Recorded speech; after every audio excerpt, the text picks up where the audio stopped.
Many artifacts are shown throughout this film. Some artifacts are accepted as authentic by the scientific community today, and some are not. In many cases, authentic artifacts may be shown alongside controversial ones.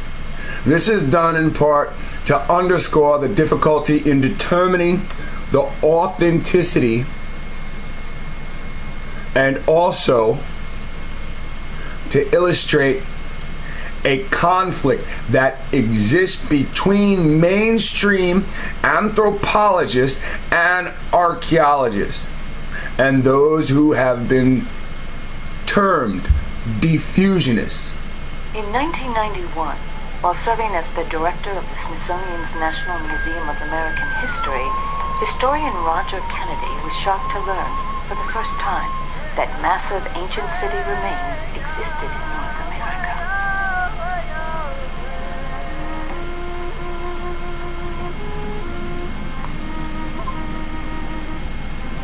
Very, very few of us were conscious of the immensity of a place like Monk's Mound in Cahokia, opposite St. Louis, which is bigger in its footprint than the Great Pyramid of Giza. We didn't know that. Most Americans have no idea that ancient cities with advanced architectures once dotted the ancient North American landscape.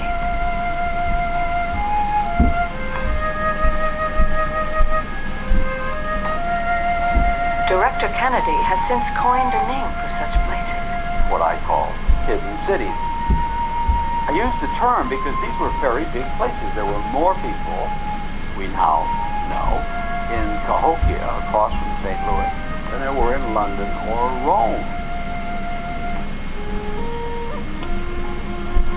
There were major population centers in what are now Nashville and Cincinnati and Pittsburgh and St. Louis. Why is it that top historians... Did you hear that? There were population centers. I can't help the volume. I'm sorry. If you cannot hear too good, if you hear every other word, then maybe you should watch the video on your own. That's not going to hurt you. And he said there were population centers.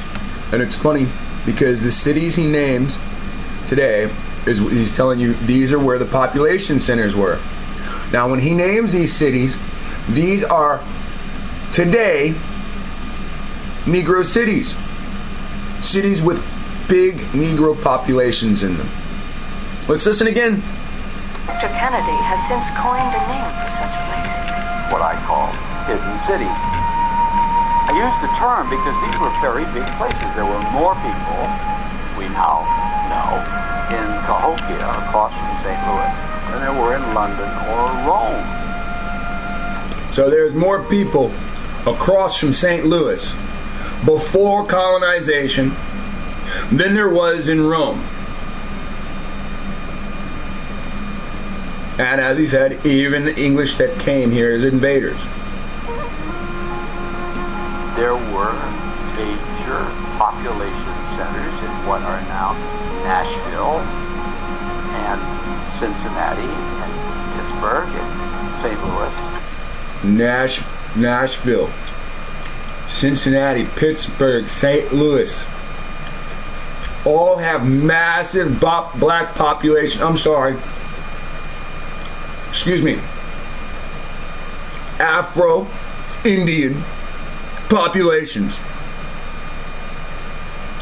These people are so Afro-Indian, they stick in the ghettos that surround the downtown area. North, east, southwest, you will find an Afro-Indian in those cities. Nashville, Cincinnati, Pittsburgh, St. Louis. And you know there's more. All those Afro-Indian people of Chicago, Cleveland, the top historian of Toledo. I could keep going. Didn't know about such things, and why is it that they are not generally known among the modern public either? That people are unaware of Hopewell and Cahokia as world-class achievements, of course, UNESCO World Heritage Sites. Not only did Kennedy, as a historian at the Smithsonian, not know about them, at least one president of the Society for American Archaeology had never been to Cahokia, even by the time he retired at the age of 70. I'm actually one of the people who didn't know all that much about the Hopewell civilization, and in fact, I grew up in the Midwest. I'm from Michigan. There were tens of thousands of architectural consequences that are now hidden behind. There's just at least 150 red dots just spread all throughout there where the waterways are. Where are the animals going to go? Where's the fish at? In the waterway. Our junk and our architectural achievements. Once I started talking about it, I found lots of other native people who had no idea that these sites existed and were there and what they were all about and the history of them. That to me in and of itself is amazing, that that level of just silence around this. We now know more about this silence. We now know that advanced ancient civilizations once inhabited North America, but have become lost to our modern memories, in part because of 19th century political and scientific agendas. So, your history has been hidden from you because of scientific and political agendas. That's the truth. Political and scientific. Amazing that that level of just silence around this. We now know more about this silence. We now know that advanced ancient civilizations once inhabited North America, but have become lost to our modern memories. Now listen to what they're saying. In this big mouth society, how can something as important as people existing before Columbus, how could that be kept hush hush? In part because of 19th century political and scientific agendas.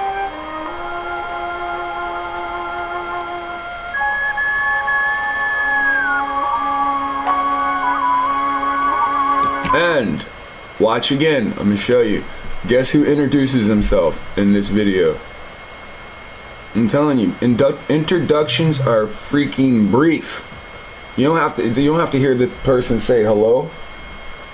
Introductions are brief. Let's see it again. Have become lost to our modern memories, in part because of 19th century political and scientific agendas.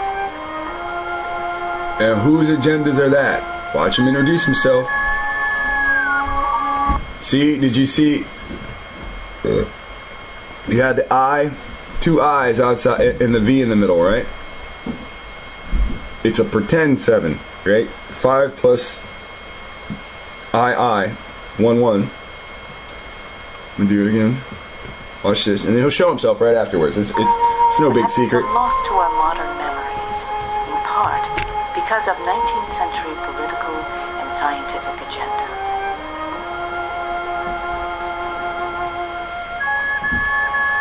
IIVV, right? That's 7, but it's a fake 7, right?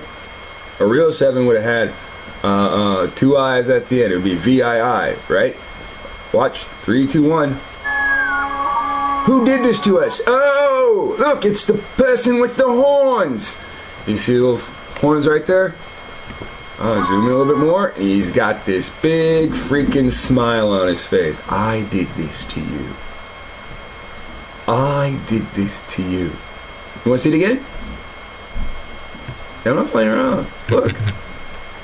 Look. How odd is it that it's a video about keeping history of all melanated people secret, no matter what kingdom they had, no matter who they belonged to in history. Now watch this. advanced ancient civilizations once inhabited North America, but have become lost to our modern memories, in part because of 19th century political and scientific agendas. And here comes this dude like the Noid.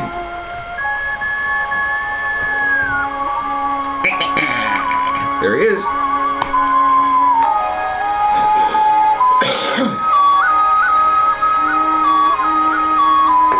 Even the devil himself has secrets about you. Advanced ancient civilizations once inhabited the North American continent, and this fact was common knowledge just 200 years ago. So, it's 2016. That means in 1816, this shit was common knowledge. It was common knowledge. Weren't we still warring at that time?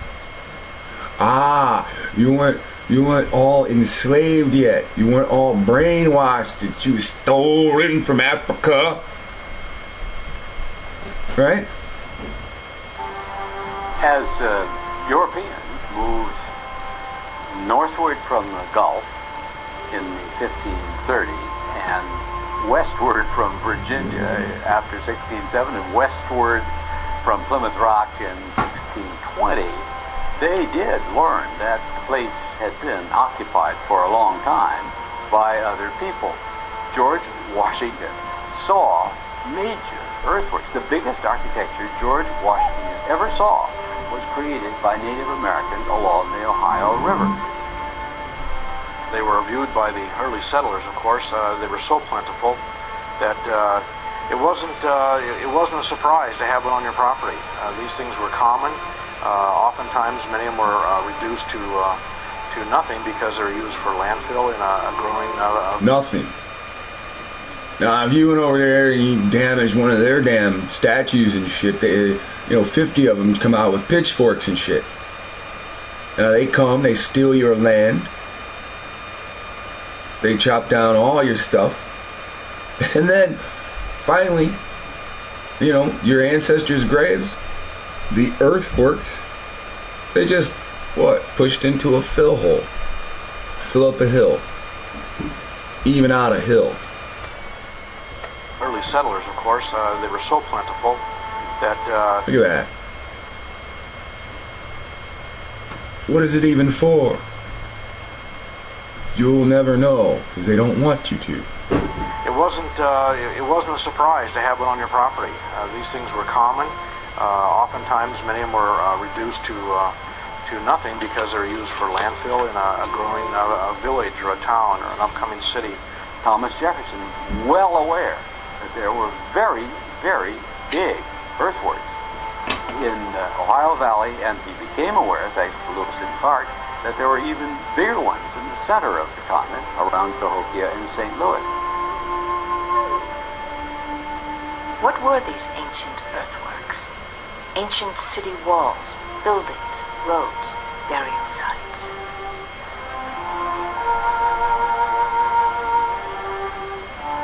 Burial sites. Artifacts of iron were found. Artifacts of hardened copper. And if they're burial sites and they got DNA, and what DNA, that you can take your DNA and match it to their DNA and sit there and say, hey, that's my ancestor proving this is my land. And that's the point of keeping it all secret. Copper. Stone tablets with writing. Regular farmers just plowing their fields would really turn up literally bushel baskets of arrowheads, spear points, etc. And these things were commonplace. You ever notice you see some shit, you know what it is? You see some shit that stands out and is all different, and you're like, what is that? Let me show you this. They got a sex toy up here.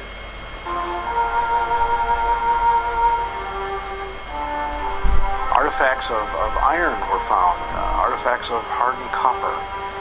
Stone tablets with writing. Regular farmers. Now we're all familiar with this image, right? Plowing their fields. There's a sex toy right there. Really turn up literally bushel baskets of arrowheads, spear points, etc. And these things were commonplace. Isn't that how we got the fences today? Don't they take fences? They take the tips of fences and put this stuff on them?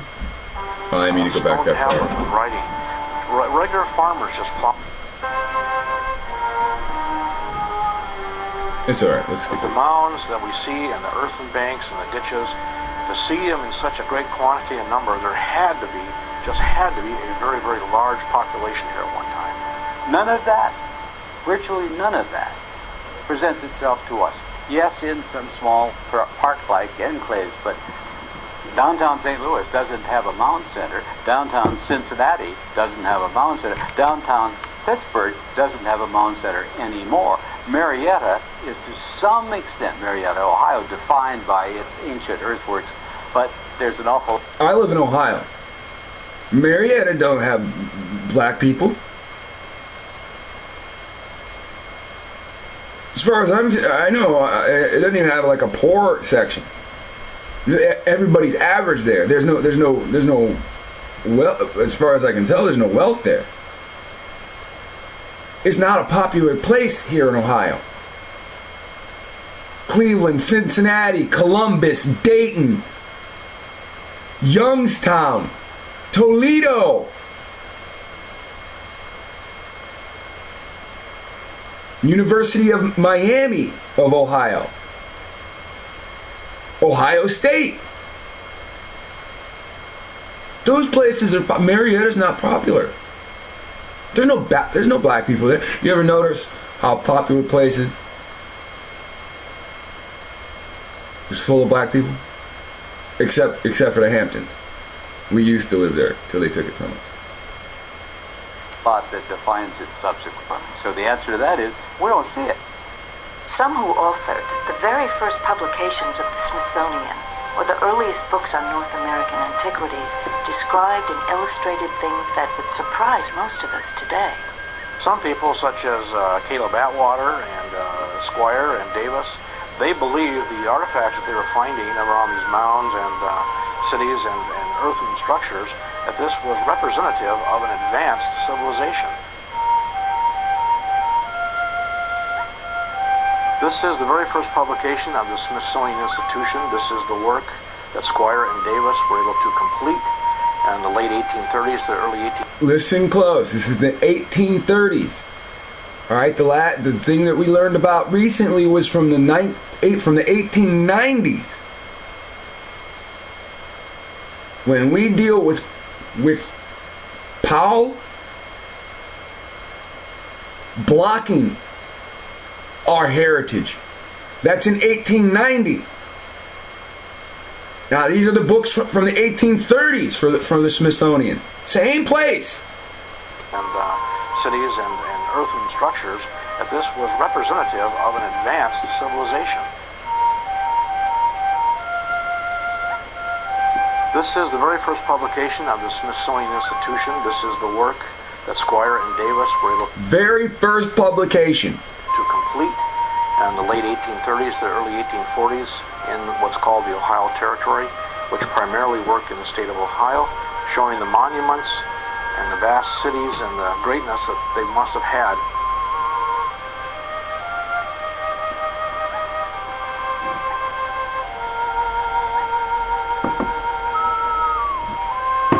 They've already stated Some of the sites. these archaeologists and anthropologists, their careers rest on these finds. They wait for their big chance, and they're sent to, right here in their own backyard. They're sent from Nebraska to Ohio. They're sent from Florida to Indiana. They're sent from New York to Utah. And they make these discoveries and find out, oh, they're Hebrew, or oh, they're Canaanite. They go home, rubbing their hands together. I'm gonna be freaking famous! Look at where they sent me! Only to find out, shh, here's a little bit of hush money. Any publications you write after this, you are blackballed, and we put you under the category diffusionist. Diffusionist.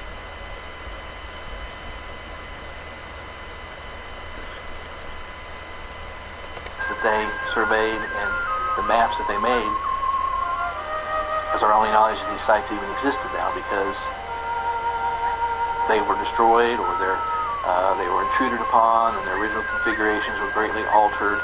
The real question is, why were these sites not preserved? And why are these advanced civilizations not more commonly known of today? Now they're going to give you an answer. The answers can be found in two surprising places. First, in the 19th century implementation of the doctrine of manifest destiny, and how many times have I brought up manifest destiny? How many people have never heard of manifest destiny until I've spoken it? These things have manifested their own destiny on top of us. Now listen close. It's wonderful how they present this. Second, in the then emerging conflict between evolutionary science and religion. The three things that really kind of make up manifest destiny, this idea of American exceptionalism. Another idea encapsulated or included in manifest destiny is the ideal that not only are we unique and our institutions are unique, but we have a unique mission to spread that and to take that across the continent. And then the third area is that we are uniquely qualified or called. It is our destiny. This idea of... They see how all this war talk, see the war music in the background? Unique. We are unique. It is our mission. It is our destiny. With the war music the whole time. You understand, war music during things like that encodes people, and this is why this information is dangerous. They came with a military mindset preaching Christ and stealing. This is the portraits that they draw. We followed an entity. Then they show you the Statue of Liberty. It's Minerva, it's this, it's that. 100 years later they go, that's Lucifer in a dress. In our modern time they say that's Lucifer in a dress. Holding the Bible. How can Lucifer hold the Bible? Oh, because the New Testament is in the back, and that's the part that touches his palm.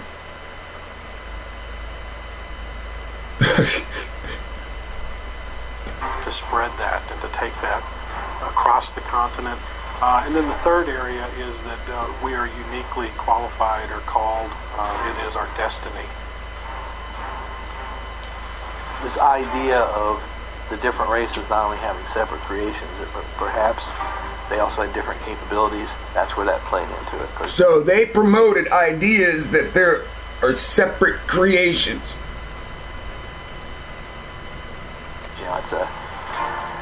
It's a small step from there to start talking about allegedly superior or inferior races. And here we have white supremacy. Do you see how he acts like that's touchy? Yet we live in a society. He benefits from white supremacy. We're 9 minutes into this video. Have you seen anybody with an afro besides me? You haven't even seen me on camera today. Exactly what happened. Science did that there were certain races that were superior and some that were inferior. There seem to be two traditions in our culture with respect to acknowledging the accomplishments of our predecessors. The first is manifest destiny flowing westward out of New England and New York and Philadelphia. From Plymouth Rock onward, we are fated to progress across the continent, driving the savages before us, and we are going to redeem this place from barbarism. So, Columbus came over here and murdered more than 300 million. Not 10,000. Not 200,000.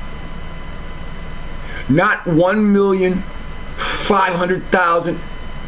in 28, he murdered more than 300 million.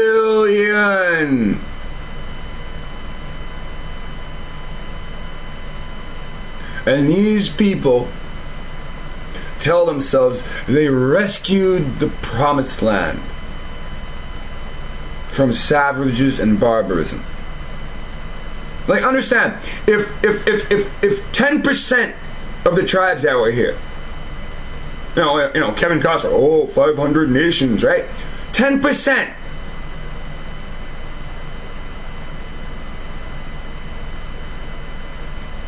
was barbaric or cannibalistic. They eradicated all the rest. Classic study on Manifest Destiny. We are part of the eradication. Look in the mirror and tell me what tribe you belong to. Don't tell me a Bible tribe. That is not the language that we spoke.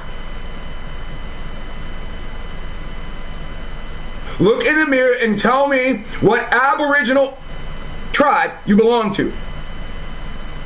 You cannot, because they eradicated your history. They eradicated your ancient family.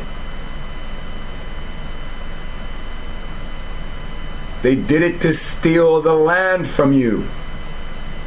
Then Roger Kennedy's application of it to understanding and accepting American antiquities just is a very obvious pattern. The obvious pattern was that discoveries of antiquities conflicted with the thinking of European immigrants, that Native Americans and their ancient ancestors were mere savages. Doctrine of Manifest Destiny allowed the United States government to classify the Native Americans as savages by their terminology, and by calling them savages, that would allow them to push them aside and basically claim their lands as America expanded in a westward direction. 19th Americans would have found it more than inconvenient. Politically, it would have been impossible for them to have taken lands away from Indians, from any indigenous peoples, if they viewed them as having rights even close to what they had as American citizens. As the archaeology developed as a new science and anthropology as a new science. Now you understand Thomas Jefferson's points on this. If we let them run free, there's no way the two of us can exist on the same soil. There's no way the two nations can exist on the same soil if we let them run free. And they would find these things, these evidences, to show that there was a written language, and these people possibly did smelt iron, they did smelt copper, and they mined it, they carried it, trade over great distances. These were theory coming from our educated scientific community of the day, became directly in conflict with the Manifest Destiny ideas put forth by the U.S. government. Well, it's not surprising to me that Native people in this area at this time were working copper and had extensive knowledge of copper. As an Anishinaabe person who's from Michigan, I can tell you how critical and central copper is to our way of life, even today. With it being so central, of course, we had to be very skilled at mining it and having it be getting resources and sharing those resources and spreading them around. You know, it's not, for me, when I think about it as an archaeologist, it's not just the implements and the level of technology. It's the wider network that would have had to be developed to make that happen. You know, where the copper was coming from, how far away that was, and what I find students are always really surprised by is the extent of those kind of trade networks that we don't see again in this country until much later. There was every pressure to see the Indians as intellectually inferior and primitive, and a whole set of policies that... See, you've robbed somebody for their trade routes. You've robbed somebody for their trade, their goods, their property. And you've robbed them of their lives and their livelihood. There's a nation of people at home that you have to make this sound legitimate to. You understand that? The people that encourage their children to come over with Columbus and come over later, they have to believe they're doing something right. If they knew they're just joining in on wickedness, they're not going to get on the boat. Now that's different once they get here and they see the wickedness that they're all participating in. Would keep them from showing that you understand, the people in this video are making this video because they feel like they have a moral obligation. It doesn't matter if they're blackballed. It doesn't matter if they're in the category of diffusionist or diffusionism. This now plays on what they call white privilege. These people are not feeling the mode of white privilege. The system has crashed on them. Yes, financially, but yet and still morally.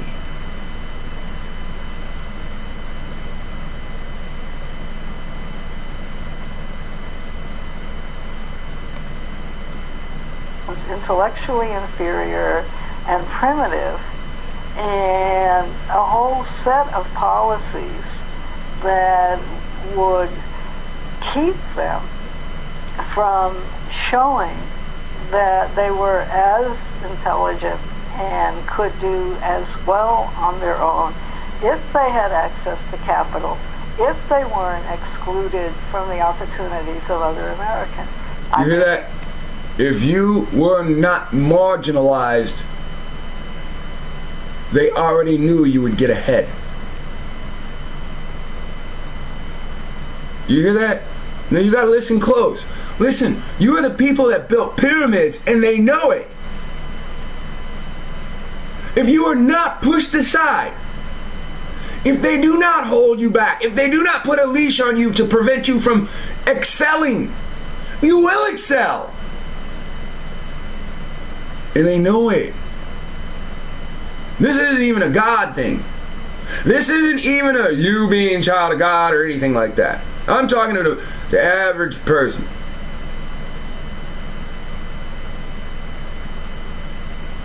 Each Caucasian that runs around here at the benefit of white supremacy.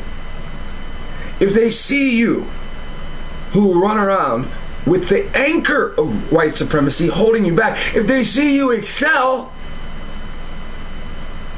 they scream no fair. How can that descendant of a slave excel like this? Remember the video where it showed Kobe Bryant made more money than an important doctor? And the news anchor, she almost lost her cool.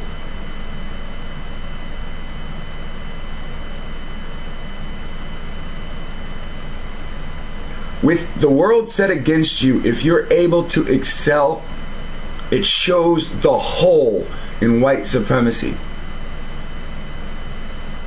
It shows from being in the system, you can exploit the hole.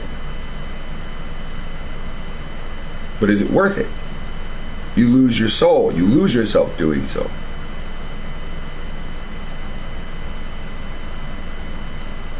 Intellectually inferior and primitive. They want to make you look intellectually inferior and primitive. Oh, sorry. That is another sex toy, though. It's the you can see, look down at your member, and you can see that it's a sex toy. Wider network that would have had to be developed to make that happen. That's a pipe? Where the copper was coming from, how far away that was, and what I find students are always really surprised by is the extent of those kind of trade networks that we don't see again in this country until much later. There was every pressure to see the Indians as intellectually inferior and primitive, and whole set of policies that would keep them from showing that they were as intelligent and could do as well on their own if they had access to capital, if they weren't excluded from the opportunities of other Americans. I relate to it very strongly as a Native person. It's this constant idea that Native people's ways of knowing and doing things, it can't possibly have been good. It can't possibly have been as good as these other ways of knowing or these other technologies.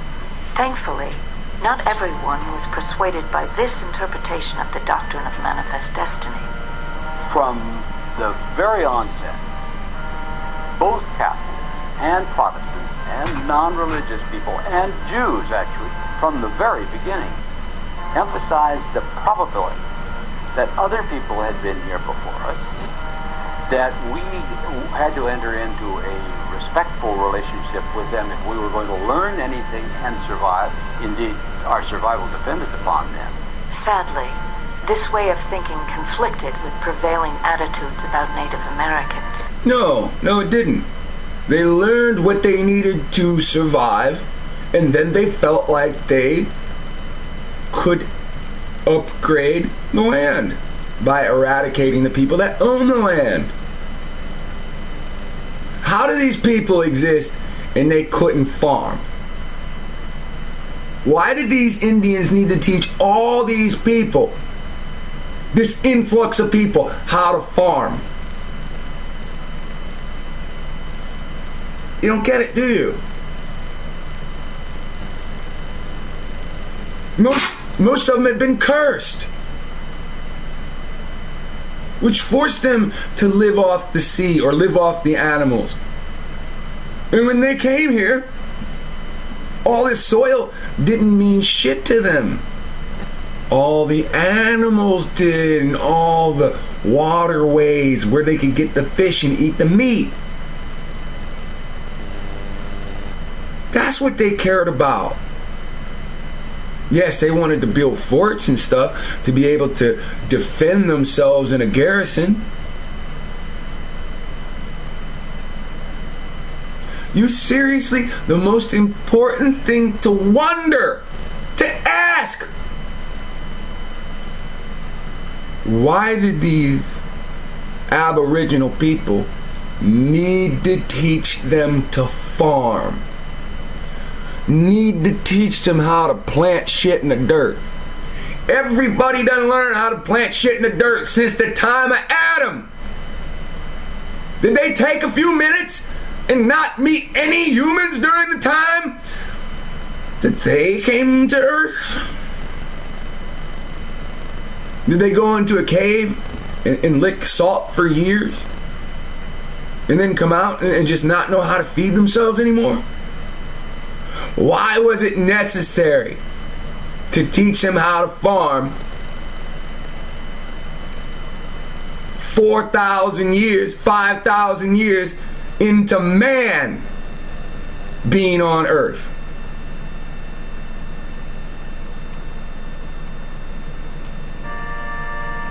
Roger Williams, founder of the First Baptist Church in America, in the mid-1600s, believed that indigenous people were not only fellow seekers, but that, quote, the Indians were probably of Jewish descent of the lost tribes of Israel. You do have missionary efforts, and so, when you hear these people talking, and they're talking about artifacts being hidden, these are Afro artifacts. Yet and still, when they talk about this, they constantly put non-Afro peoples on screen. Whether it be to depict history or to tell you their version of the truth. They still won't take the entire lid off of the cookie jar. They're still only giving you pieces and parts of a cookie. Never the whole thing. some of these early missionary-minded folks are very ostracized and marginalized by their That book from 1600s, it tells you what you look like, what you match today. These images don't look like that. When they say these people were the children of Israel, they're trying to call the Gentile the children of Israel, because this is the images that they show you. When you see it visually, that's what you equate. When some person whose ancient name is Canaanite, when one of them sit here and watch these things and they see this shit, they assume it's them. In the mid-1600s, believed that indigenous people were not only fellow seekers, but that, quote, the Indians were probably of Jewish descent of the lost tribes of Israel. You do have missionary efforts. So they show you at the bottom that they're quoting hidden colors. In the mid-1600s, believed that indigenous people were not only fellow seekers, but that, quote, the Indians were Oh, hidden cities, the discovery and loss of ancient North American civilizations. Roger Kennedy. So I think that's the guy the bald guy being interviewed. Probably of Jewish descent of the lost tribes of Israel. You do have missionary efforts, and some of these early missionary-minded folks are very ostracized and marginalized by their society. We see this all the way back in Massachusetts, even with Roger Williams when he's first run out of the Massachusetts Bay Colony. He goes and he begins to minister to the Indians, and he's seen as a radical for that. 200 years later, Roger Williams would receive an ally in Mormon church founder Joseph Smith. Joseph Smith claimed that the Native Americans were, in fact, just like the rest of us, just as good, just as valuable, and just as important as all of the rest of us. Later, many other artifacts would turn up that suggested the presence of Middle Eastern cultures in North America. Now, this is where it starts to get interesting, because it's spread all over. And when they say Middle Eastern, they refer to biblical things, whether it be Hebrew, whether it be Canaanite. Protestant priests, Catholic fathers, Jewish rabbis were seeing these possible links between the Native Americans and ancient Israel. These links included written records that had possible tie-ins to the ancient world. There were certainly religious beliefs, thinking that the Native Americans may have been descendants of some Hebraic, Jewish, Israelite travelers to the Americas at different times. At different times. At different times means roughly that they landed at different locations. These people walk around with the Bible. I give you this land as a possession. Other old world peoples at different times. And there are various things fueling these. There were religious, political, and social agendas. Perhaps the largest documented religious artifact was this ancient city wall mount, recorded in Squire and Davis's Smithsonian publication entitled Ancient Monuments of the Mississippi Valley. So to see an artifact like that, or the context in which they would place an artifact like that, would be, especially something found in association with the mounds, would be, oh, that shows to us the presence of these people at that time here in the Americas. They were responsible for creating that artifact. They were responsible for creating the mounds and for introducing various cultural aspects into the Americas. The idea that ancient inhabitants knew of and used Middle Eastern Hebrew symbols undermined the notion that Native Americans were isolated savages. It also conflicted with the emerging science of the day and would mark the beginning of a long-standing controversy. Morgan followed the idea of English anthropologist of his time, which is the mid-19th century, in thinking that human societies evolved into greater and greater progress towards civilization. Lewis Henry Morgan, along with Herbert Spencer, would be credited with developing theories of cultural evolution. Cultural evolution is an interesting way of viewing human cultures. I think we still have some remnants of that with us today, but at the time, people... Again, we live in what's called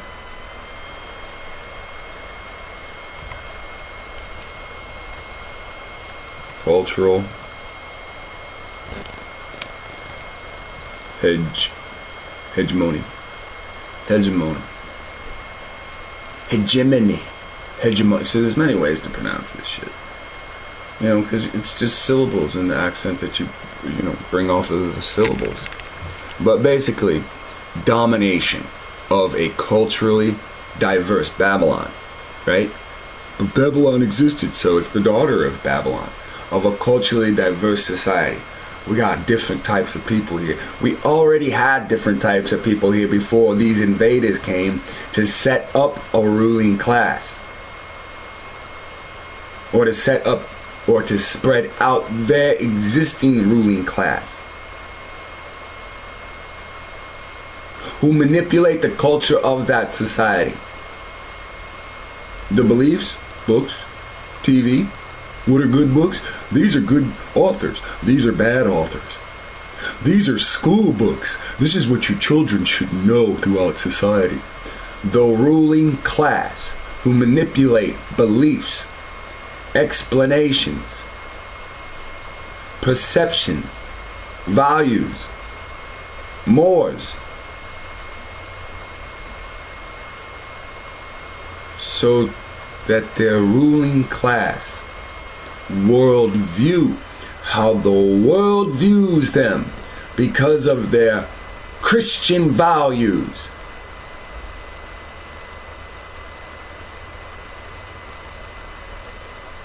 Their explanations of their Trinity and how we'll be saved by the Catholic Church because he's the vicar of Christ and Christ is the Son of God, and through this we've been pushed from worshiping a make-believe entity into worshiping a man in a gown that rides the beast that's been set up by the ruling class. So their ruling class worldview becomes the worldview that is imposed. So we send out our armies with guns and we steal resources and we bring them back to make our society more culturally diverse, to impose more beliefs and explanations, to set the trend, trend setting, to push our look at the world in our eye goggles on everybody else's faces, so that they can impose the cultural norm. Force acceptance of an imposed cultural norm. That's what's going on. As the universally Catholic, this is what Greg wanted to argue with the whole time. Catholic just means universal. Yeah, that means everything under the sun. Sun God. I take the authority of the sun God and kicketh ass and taketh land with it.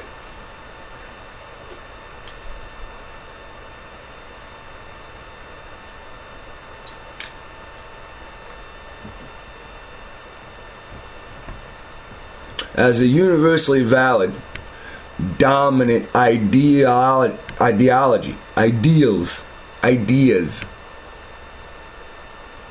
It's my idea that I'm better than you. So you show the world that I am.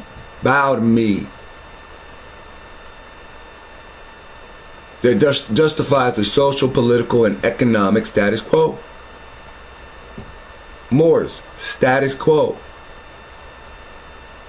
as natural.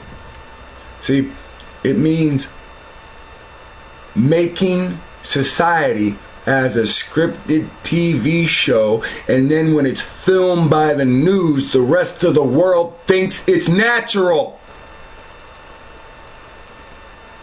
Don't film the guy over there with the gun. Don't film the guy over there with the cue cards. Don't film the guy over there holding the mic. Make it look natural. Rather than as artificial social constructs that benefit only the ruling class. And you people, and the people that live near you, and the people that live near them argue, now what? The 1%! The one, like a puppet with someone's hand up its ass. The 1%!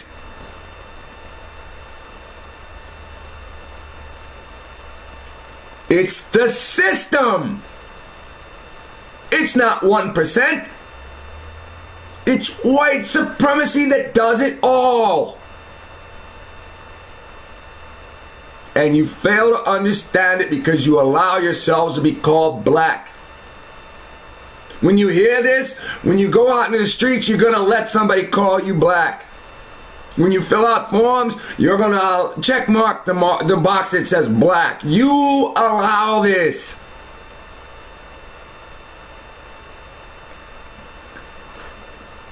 You're not changing tomorrow.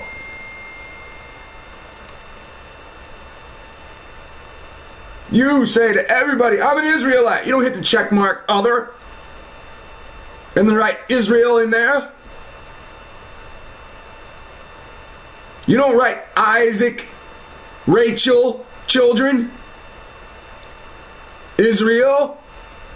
You fucking tell everybody it's ISIS, what is it? Ra, ISIS, and L.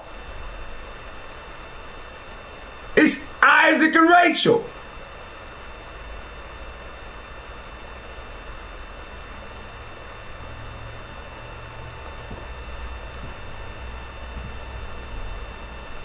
Or Rebecca, I'm not sure. Maybe I forgot.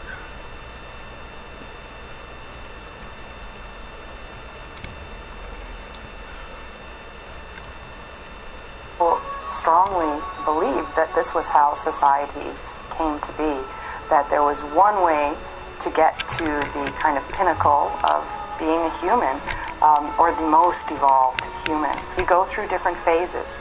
You start out as a... You understand this is just cultural hegemony. This is some European intermingled with Canaanite telling you this is how society forms itself. When years ago, Karl Marx already broke it down.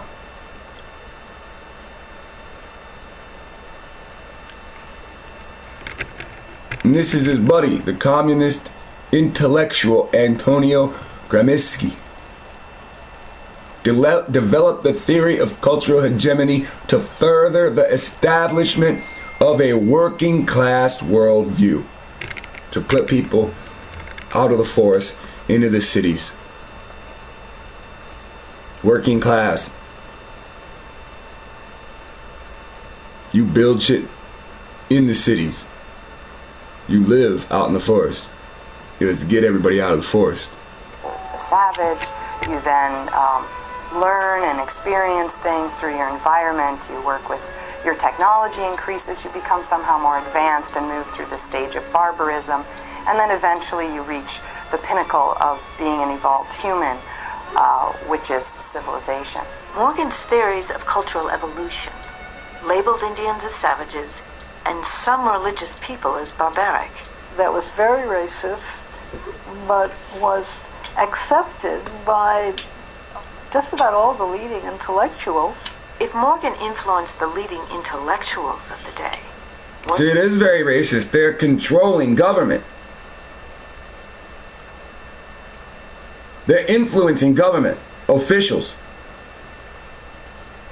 Influenced Morgan.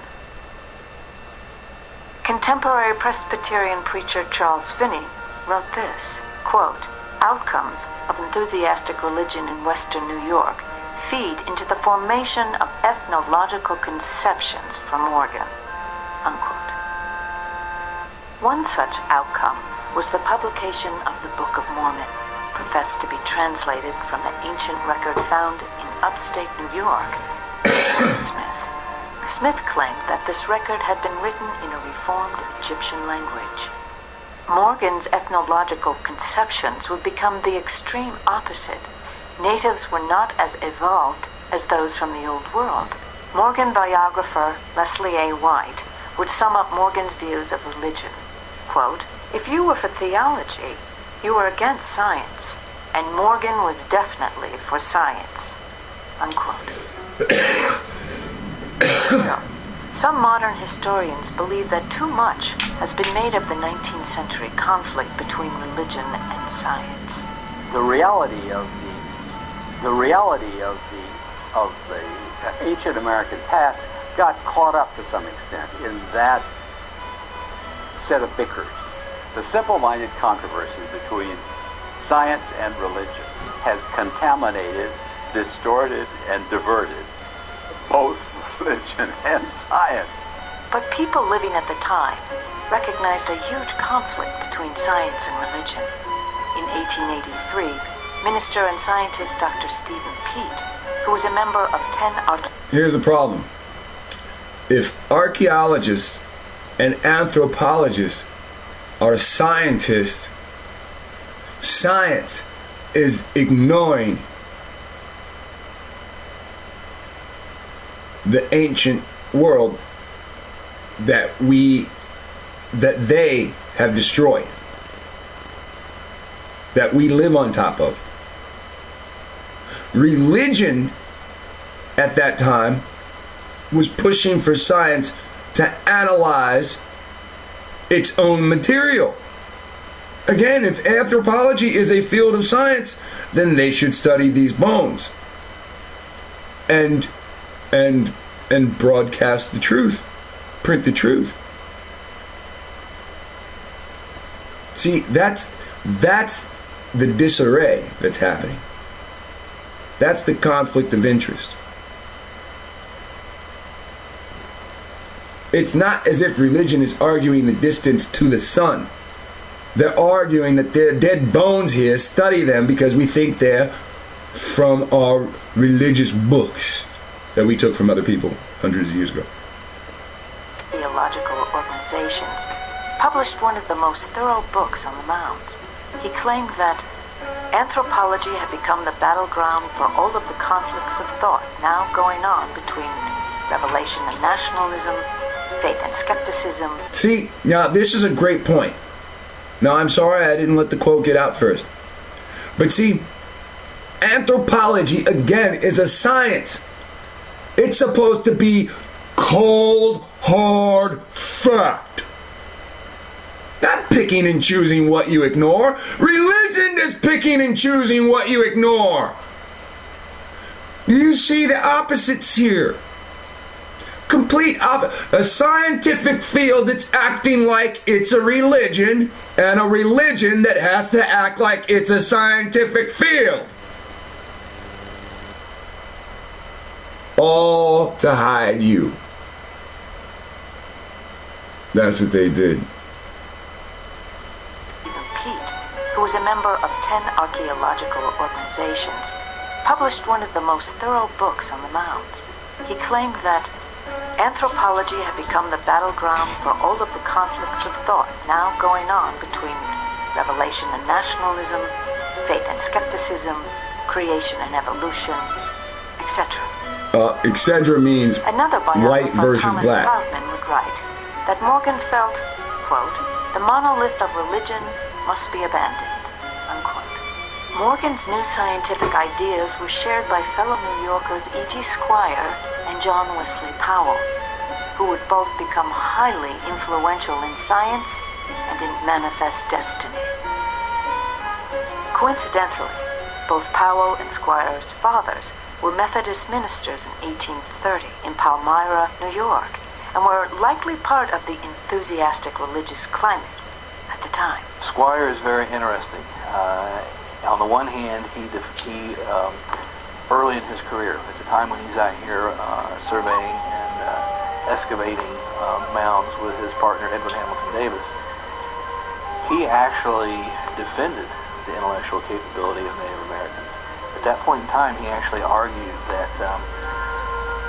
the Mesoamerica and North America, he said, that people who could invent calendars that were more accurate than those who could be said to be inferior, that he would defend their capacity to learn.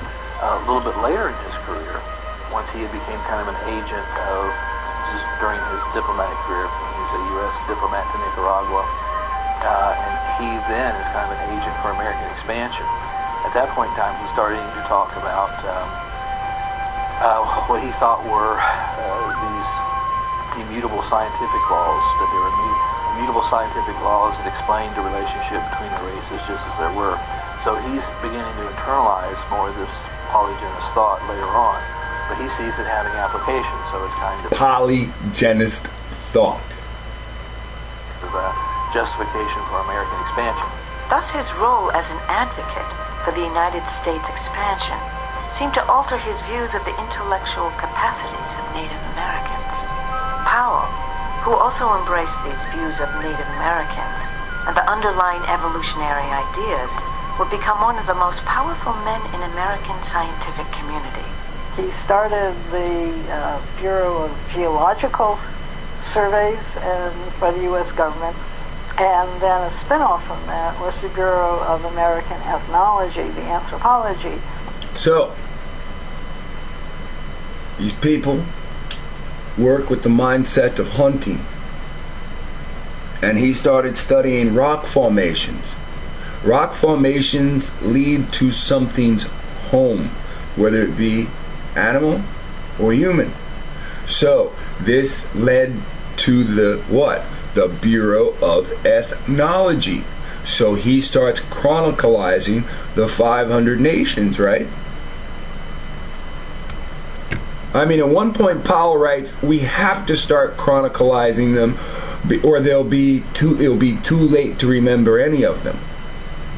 This is something that I read in the Smithsonian annual report that was sent to me. Yeah, I don't read the stuff you guys send. It's just that there's only 24 hours a day, and so many of those I have to spend working and sleeping. And the underlying evolutionary ideas would become one of the most powerful men in American scientific community. He started the Bureau of Geological Surveys for the U.S. government, and then a spin-off from that was the... See, again, he goes out and he starts recognizing these different signs that point to indigenous homes. And as rock formations stand out or repeat, he can see where the most logical place to make a home would be. Bureau of American Ethnology, the anthropology surveys. So his entrepreneur ability led to these two institutions within the Smithsonian, supported by the government, and was a great admirer of Morgan. Morgan also, you see, was an entrepreneur who was very successful. And you see that two guys that have a lot in common. In 1876 in Buffalo, New York. These seemed like two guys with a lot in common. Very powerful, very influential, and leaders in their field. Sounds like prime candidates for Freemasonry, right? The control that they would have. Morgan joined with John Wesley Powell and others in organizing a subsection of the American Association for the Advancement of Science. And beginning in 1879, Powell, as Director of Ethnology and Surveys for the Smithsonian, and Morgan, who was the President of the American Association for the Advancement of Science, together created an entirely new direction for the Smithsonian. There seem to be two traditions at the Smithsonian institutions, and they vie with other. There's the Lewis Morgan tradition, in which there is a kind of stand on the shoulders of the preceding set of peoples way of looking at life, savagism and semi-barbarism and semi-civilized and civilized and marvelous us. That's one way of looking at life. The other is the tradition that comes from Albert Gallatin, who was really the founder of the Smithsonian Institution, certainly the founder of modern ethnology and anthropology. Gallatin said, no, that's baloney.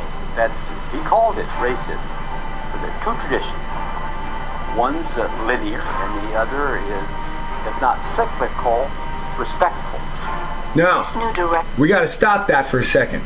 Now, he said, now they told you the first person's point of view, and it seemed all beautiful, right? And then, because of the terminology that he uses, then the guy that sets up the Smithsonian says, whoa, that's a racist point of view. Do you understand? There's no black people arguing back and forth in this at all. All right? So sitting there and saying all white people are evil, blah, blah, blah, isn't going to get us anywhere.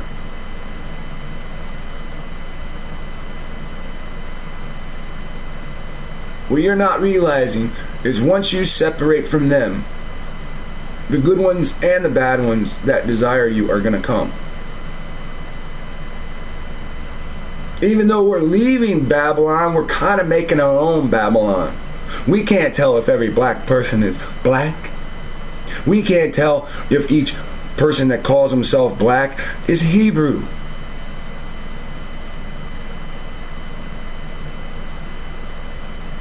And what about when the Gentiles come? Do we say to them, oh, it's not time? Not your turn yet? And this is just out in the desert.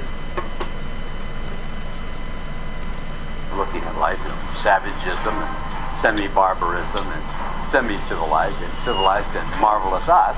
That's one way of looking at life.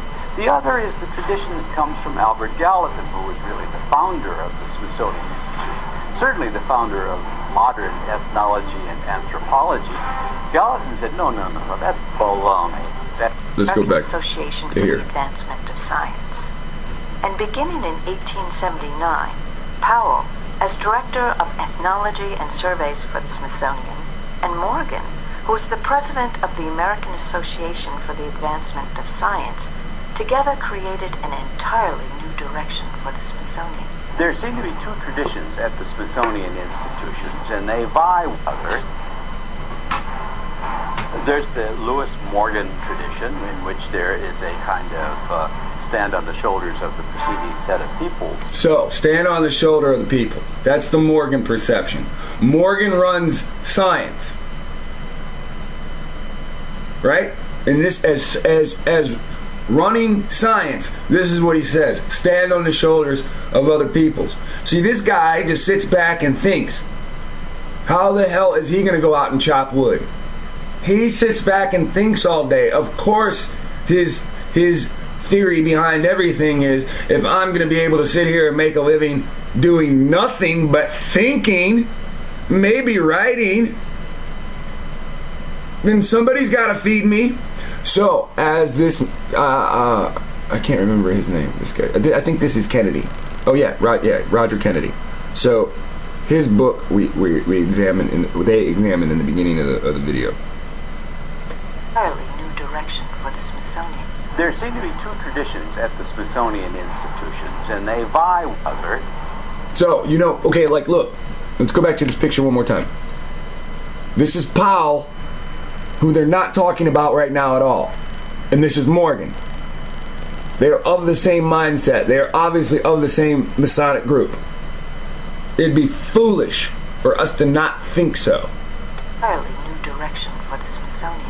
There seem to be two traditions at the Smithsonian institutions, and they vie with other. There's the Lewis Morgan tradition, in which there is a kind of stand on the shoulders of the preceding set of peoples way of looking at life, savagism and semi-barbarism and semi-civilized and civilized and marvelous us. That's one way of looking at life. The other is the tradition that comes from Albert Gallatin, who was really the founder of the Smithsonian Institution, certainly the founder of modern ethnology and anthropology. Gallatin said, no, that's baloney. he called it racism. So there's two traditions. One's linear, and the other is, if not cyclical, respectful. This new direction would not only include racist ideas, but additionally, it would attempt to limit the use of some artifacts. I'd like to next read from the following, J.W. Powell's own words. This is a paper that he presented to the members of the Smithsonian. Listen close, because this might be something we want printed out. At the Bureau of Ethnology. And the title on the talk is On Limitations to Use of Some Anthropological Data.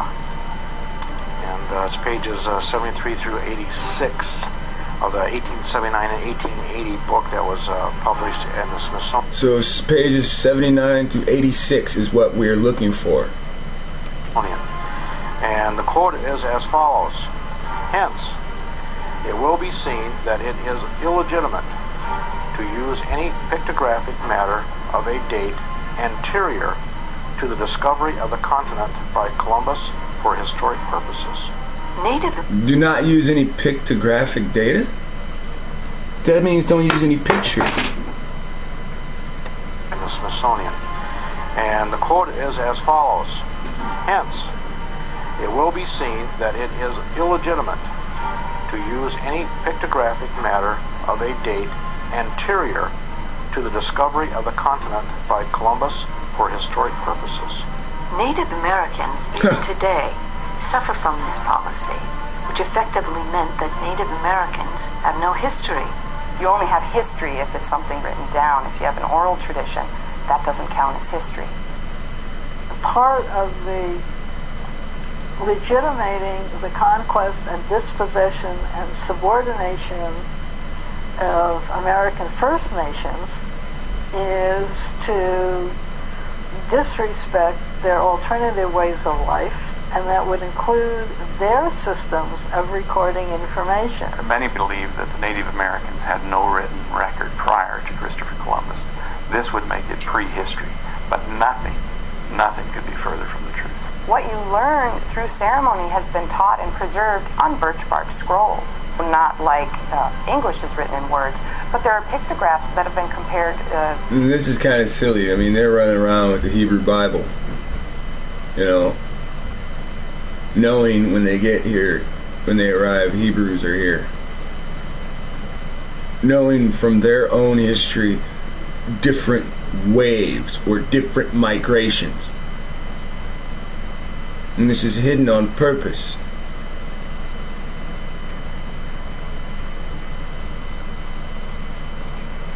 For example, Egyptian hieroglyphics. We do know that there are certain people who are charged with being the stewards of those scrolls and taking care of them, so they would have closer access to be able to look at and keep those scrolls. Yet many still believe that Native Americans had no written language. In fact, on the Department of Natural Resources website, you can see that it says we have no idea who these mysterious people were who were creating these images. And yet, very clearly, our people, who are the traditional people of that area, we know exactly what those teachings are. In fact, the Micmac have a written language that predates Columbus. With a fully developed glyph system, you can say anything. The poetry, philosophy, technology, whatever, as one only has to go to China or Japan to see that their systems are the equal of any European writing system. It's about very different. I don't know that everyone running around was creating scrolls and using those in the way we use language today, but it was still something that I think one person could create a scroll and another person would be able to read that had no connection to them. What happened to... Now the Spanish, when they invaded the Central American region and the South American region, they burned the scrolls. They burned the parchment papers. They called them codexes. There are very few codexes around today. Each of these places had written languages. But it is another irony that we find that we're said to not have any kind of written language or history, and it's also the irony is this European injecting herself as an ancient. That's the irony. Stored in the shelves of the museums. Every museum, small or big, has a great quantity of stuff that's boxed up that hasn't seen the light of day for literally 100 years. And we've had the American Indian Religious Freedom Act in this country. You know, in 1978, supposedly we can practice our religion freely. However, our religion is intimately tied with the knowledge that's written on those scrolls, many of which are held in museums that we don't even have. Again, there's this irony of saying no written language, no sophistication, etc., etc. But yet, there sure is something that museums want to hold on to. In fact, artifacts containing what appears to be written language excited great controversy when they were originally discovered. According to the scholarly Journal of the Ohio Historical Society, quote, "No subject received more attention or stirred more controversy among archaeologists in the 19th century than the authenticity and presumed meaning of the engraved stone tablets that were periodically recovered from the mounds." Some members of the Ohio Association were among the staunchest defenders of a so-called lost race theory, and many had little doubt that the mound builders were descended from one of the ancient civilizations of Europe or the Middle East, most likely the seafaring Phoenicians of Hebrew or Arabian origin.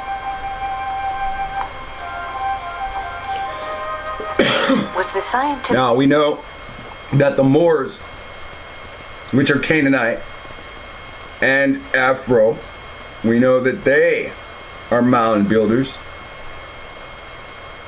So we have scientists saying that Phoenicians might have also been mound builders. So if you dig up one mound and it doesn't come back as Afro descent, do not get discouraged. You were just told Phoenicians were also mound builders. And Phoenicians, from what I understand, since these Canaanite Indians, for the most part, retain their history, the Phoenicians know who they are today. They're in some kind of contractual deal not to reveal who they are today. The community reacting to these origin ideas? Dr. Stephen Peet may have thought so, and actually charged wanton destruction of the mounds. Whether intentional or not, whether motivated by religious or political agendas or not, modern experts agree that wanton destruction did occur. Manifest destiny, the idea that American First Nations have never achieved anything worth preserving, has resulted in the wanton destruction of thousands of earth constructions, mounds, embankments, figures, and settlements. So we have lost incalculable amount of archaeological data because of no appreciation of their value. Because if you understand what they're digging up, it's your ancestors. It's the evidence that you were here and not from Africa. And that's what they're removing. The removal of the proof that you're Aboriginal. Value for historical purposes. I think the origins of our pattern of obliteration and ignorance of the past of ancient America lies in two ways. First, we thought as a nation that we were starting something brand new. Our founding documents are full of new start, new page, new everything, new order of the universe, we say in our national tale. Powell had become a national hero for exploring part of this new land, the treacherous Colorado River. But what he is not as well known for was his defining of the origin and evolution of Native Americans. He was more interested in putting to rest what he called the mound builder myth, the idea that these mounds had not been built by the prehistoric ancestors of North American Indians. There were some people who were arguing that the mounds had not been built by any of the existing groups of North American Indians, and they would use the word race indiscriminately. There were others who did argue that no, these were non-Indian peoples in a biological sense, and that they were built by Europeans. But what Powell really wanted to do, he had a research agenda at the Bureau of American Ethnology, and that was he wanted to unite archaeology and ethnology in the common study of American Indians. So what Powell wanted to do was break the idea down that, that archaeology and ethnology, in other words, studying living cultures of North American Indians, and then studying them on their own terms, documenting as they exist now, but also then looking at archaeology not as studying the record of some exotic European culture that was once here, but looking at archaeology in light of ethnology. This was an earlier stage of existence among North American Indians. The Powell agenda forced artifacts to be viewed only through the lens of currently observable savage Indian culture. See, what Powell was doing is Powell was going around recording the history that he could to make credit for himself. You see him out getting a picture taken out there? See, they still got most of these Indian tribes. War hasn't happened yet to a mass extent. I'm just joking. Now, what time did Powell live in, right? What time did Powell live in? So this is well after Jackson. Well after Jefferson.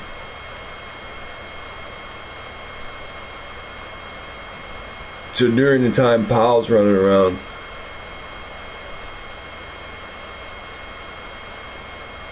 is slavery going on?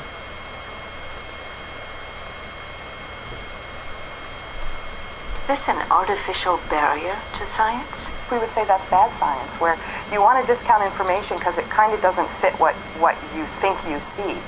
And what you think you see is, of course, all informed by all these theories and ideas and what you've been told. And what you see is what people saw at the time were these savages who were in this pitiful state. Powell's vision of 19th century evolution was that Native Americans had evolved in North America for millions of years to a state less advanced than that of European immigrants. Robbing Native Americans of their history before Columbus may have served two purposes. First, justifying manifest destiny and the displacement of Native Americans. And second, dismissing the popular religious ideas that ancient Native Americans may have had Middle Eastern origins, and thus rights equal to those of European immigrants.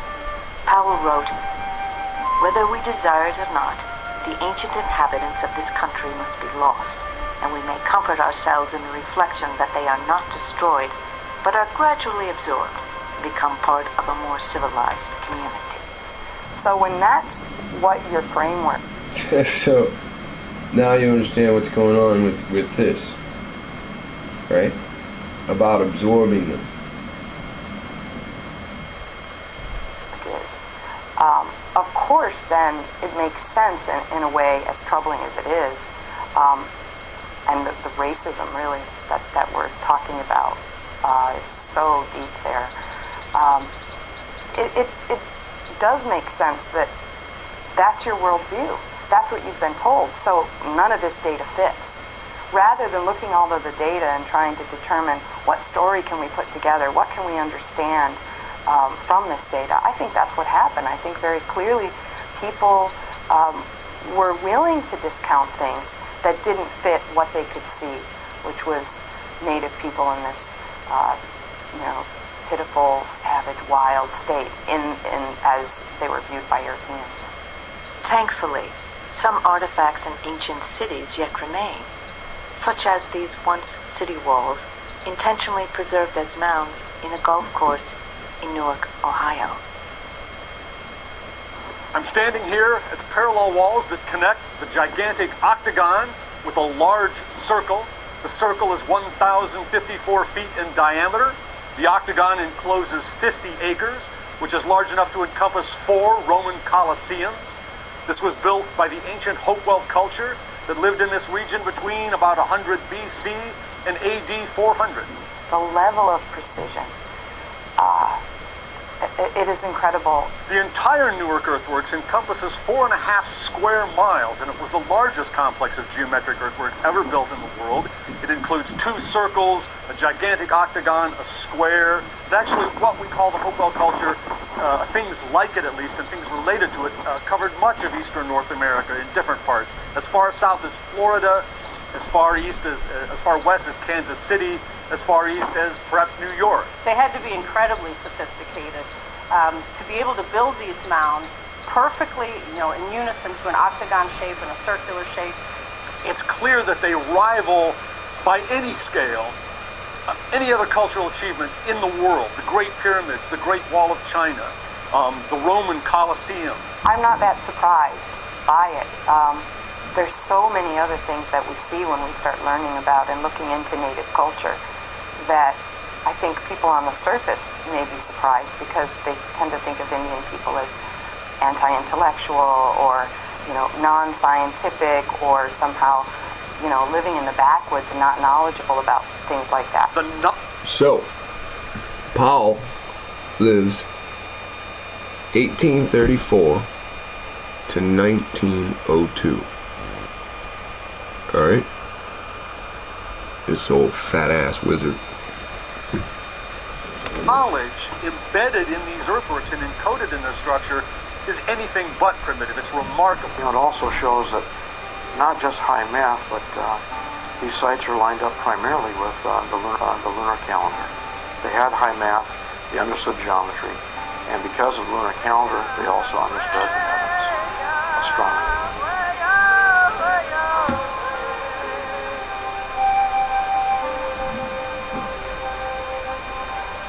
What I've learned now is... So that's something interesting, talking about the Sabbath, and the lunar calendar, has been running around, and there's nothing really we can do living in cities,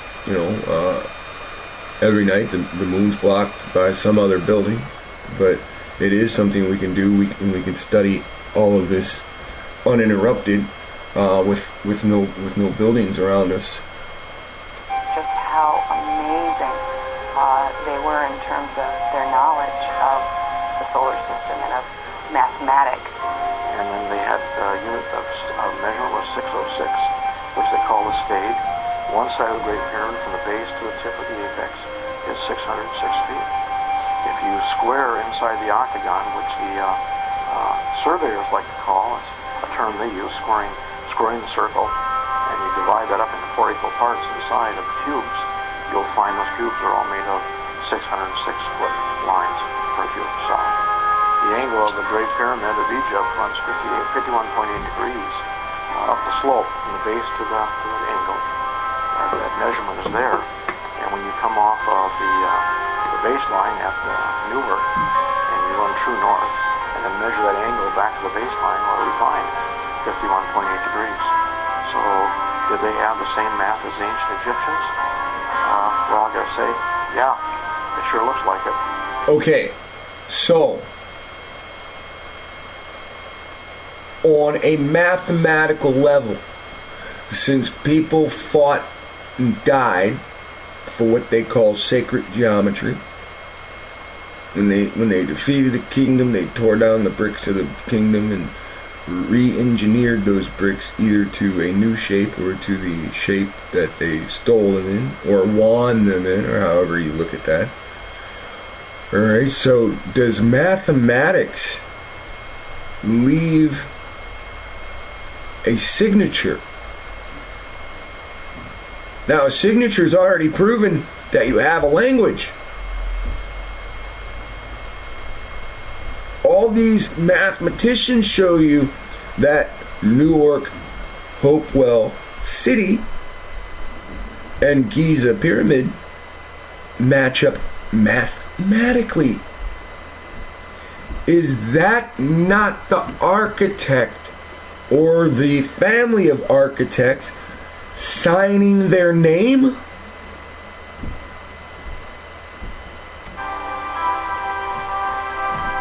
It's as inspiring, I think, in its way as the NASA program to send a man to the moon.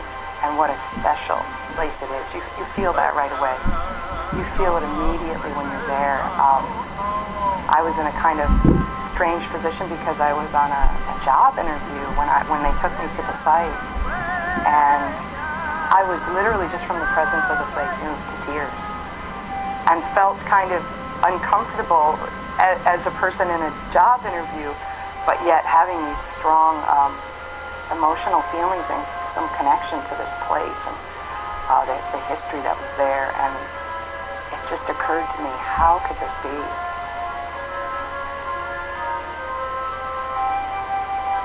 Faker. The people who created That's what pisses me off the most. You know, this is a European, you know, and she might have some kind of Canaanite blood in her. But, you know, then she's like, oh, I'm from Michigan, and, you know, the Hopewell stuff is in Ohio. All right, and that's like, that's not two different states. That's, you know, the distance between many different tribes because of all the water sources. You know, so she's like, oh, I came to see this at Hopewell, and I was like, oh, I was almost brought to tears because I could feel it, you know, and you know, I was on a job interview. I didn't want to just, you know, because, you know, come on. You're like, you see, this is classically what Mike said. This is them that say they are Jews and are not. They're going through the emotion. What they've done to us, and you're not us. If you take the people that did this and you and put you in the same room, nobody would tell the difference between you.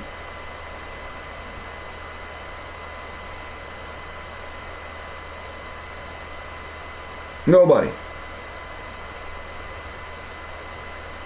Because she is a Caucasian. And she sits there, and I want to tell you this horrible story because, my people died this. Your people did this. Felt kind of uncomfortable as a person in a job interview. Yeah, look what we've done. It's as inspiring, I think, in its way as the NASA program to send a man to the moon. And what a special place it is. You feel that right away. You feel it immediately when you're there. I was in a kind of strange position because I was on a job interview when they took me to the site, and I was literally just from the kind of uncomfortable as a person in a job interview, but yet having these strong emotional feelings and some connection to this place. Strong bullshit capacity. The history that was there, and it just occurred to me, how could this be?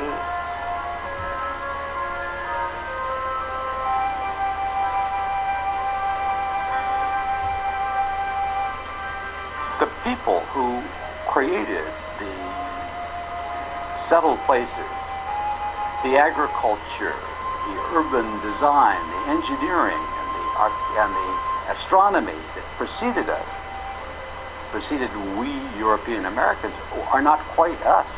They are other people, we felt. And in the European American tradition, there's a long, long history of our saying to ourselves, oh no, that's those people. And those people can't be as good as us people. They couldn't have built those great big things. Have these traditions affected our scientific thinking? Did we, because of cultural biases, fail to recognize the advanced nature of ancient mounds and artifacts. The presuppositions that scientists go into the field with comes out of our cultural tradition. If you want to earn a living as an archaeologist in a university setting with the opportunity to teach and some support in publishing, you have to not challenge the senior people openly. And depending on the department, of course, there may be more or less egotistical senior people. It's like the chute in a corral, and the animals are basically trapped. They can't go sideways, they just go through the chutes. You can think of that as academic employment. While not everyone in academia may agree with this position, if true, it may also be true that Lewis Henry Morgan and John Wesley Powell, in their time, helped to build the corrals of appropriate professional archaeological thought, casting doubt on many archaeological artifacts dating before Columbus as avocational, amateurish, and therefore questionable. Historian Barnhart disagrees with this notion. But they were avocational in the true sense of the word, is that there was no professional archaeology at that time. There were no specialized journals of archaeology. There were no specialized conferences. That begins to happen in the late 19th century. But at that time, archaeology had no professional or institutional setting, and it was really done by a lot of talented amateurs in the true sense of the word. As archaeology became institutionalized, a greater division would form between mainstream scientists and amateur archaeologists who continued to accept artifacts that were purportedly pre-Columbian and that might suggest the presence of cultures from other parts of the world. This latter group are known today as diffusionists. All right. Diffusionists are scholars. A greater division would form between mainstream scientists and amateur archaeologists who continued to accept artifacts that were purportedly pre-Columbian and that might suggest the... Now, here you have an artifact that they claim the name of Moses is on, that they claim is a man with an afro and a beard. Well, they say the bearded robe man. You can clearly see he's wearing an afro. He has an afro. Now, this is the part that they don't want to bring up all the time. Now, they found this in a box that they had to cut open that's here in Ohio. Which is very interesting. They found 31 artifacts in there. They run around with this holy Bible that tells about all these people. They get the stuff translated and it says Moses on there, and they go,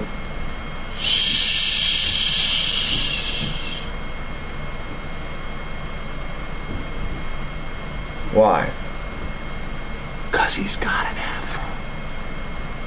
They show you each of these pictures. You can see it for yourself. Hey, open up the video.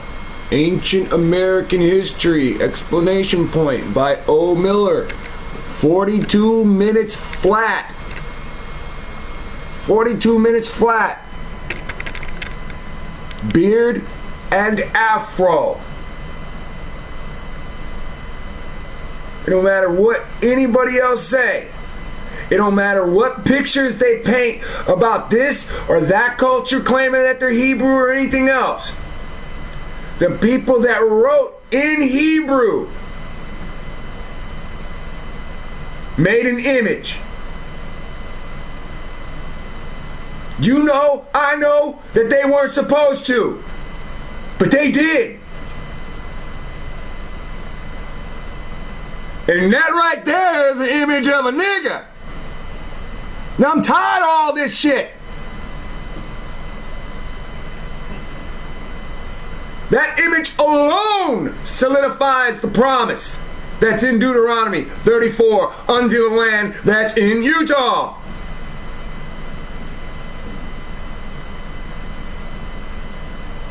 No one can whitewash that.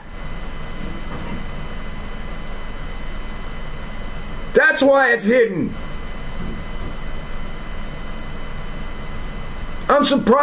I'm surprised this many photos of it circulates. I'm surprised photos of the words translated to say Moses circulate. That's how you know we're in the last days.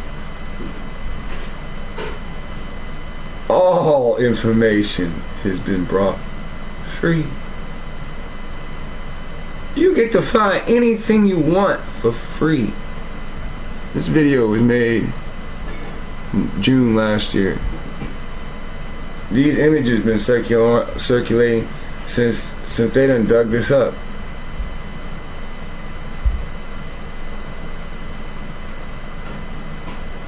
This is why you're marginalized.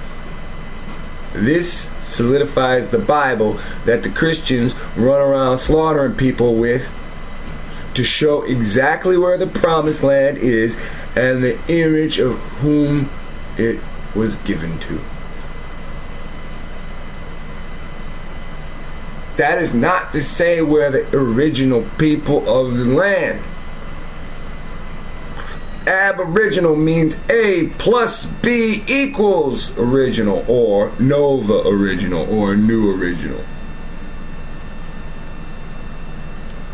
Once you have more than one nation, you can't call the whole land one. That's why the land was broken into 12 tribes. Presence of cultures from other parts of the world. This latter group That's why the states are broken into 50 states. are known today as diffusionists.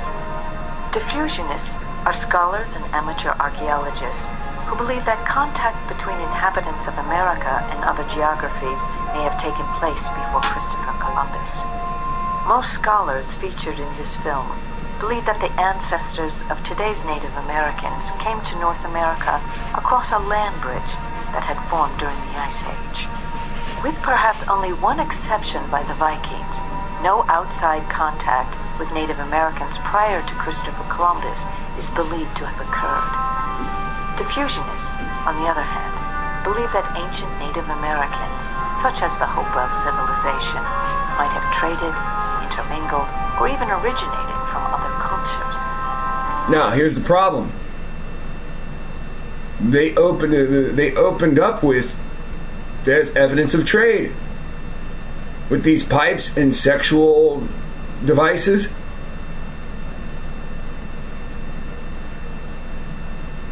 Wouldn't it make more sense to put that first or that later?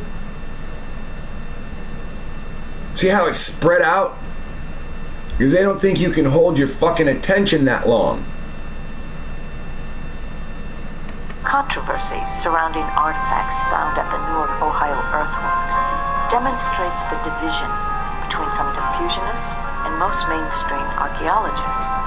This is one of the earliest maps that we found on the Newark earthworks. This is a drawing by Wyrick from 1860. David Wyrick had done the first comprehensive surveys of the magnificent Newark earthworks. The first of what came to be known as the Holy Stones was found there, and 5 months later, at the Jacksontown Stone Mound a few miles southeast of Newark, he found something even more amazing. They found one major earth structure in the center, surrounded by 12 small burials. David Wyrick went straight for the middle one with 9 other gentlemen, and they began to dig that mound down. And they uncovered it. When they did, they found a wooden coffin made out of oak. And opening up that coffin, in there was a large skeleton of a man, but also in this coffin was a little box, no more than maybe about 8 or 10 inches in size, and it was cemented shut.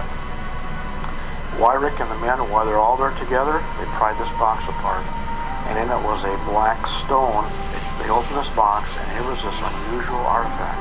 We own the Newark Holy Stones, and these stones were found in a Hopewell mound in the 1860s, and the presumption from finding them was that perhaps the American Indians had some kind of You can see that over and over again. That's an afro, buddy.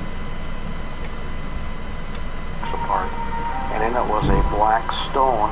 They opened this box, and here was this unusual artifact.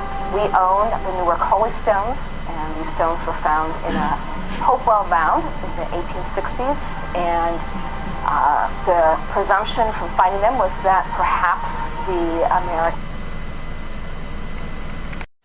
Indians had some kind of contact with the Hebrews, or possibly they were the Hebrews. That's another idea. So there you have it. They know. They know. This is Patty Malunky, Coshocton, Ohio. Some museum or something? So we have the museum has been interested in origins. They took it to some scholars, identified that it was probably some type of Hebrew. They took it to some rabbis living in the area, and upon looking at it, they said yes, they could read it. And it was a complete rendition of the Ten Commandments. They called it block Hebrew because they had never seen anything written like this, but they called it block Hebrew. And so then naysayers started picking on Weyrich. He was accused of sticking this stone in front of these 9 men somehow and being able to hide it and conceal it. Upon examination, mainstream archaeologists proclaimed the stones a hoax, while many diffusionists continue to believe in their authenticity. There has been points on either side for whether they are a first millennium piece of artifact or something that was devised in the 19th century. Then it wasn't until sometime in the 1900s, lo and behold, in Israel, they find, guess what? They found block-style Hebrew. That block-style Hebrew was given a name by the experts, monumental Hebrew, because of the way it was written. Long after Weyrich. After. Mainstream archaeologists dismiss such findings, in part because scientific protocols and rules of evidence were not followed in their acquisition. The science of archaeology was really in its infancy at that time. There were only a few people using what we would consider to be even remotely modern methods. But what of the tens of thousands of artifacts found prior to the establishment of these modern methods? Should we ignore these artifacts because they had been irreversibly separated from their original surroundings?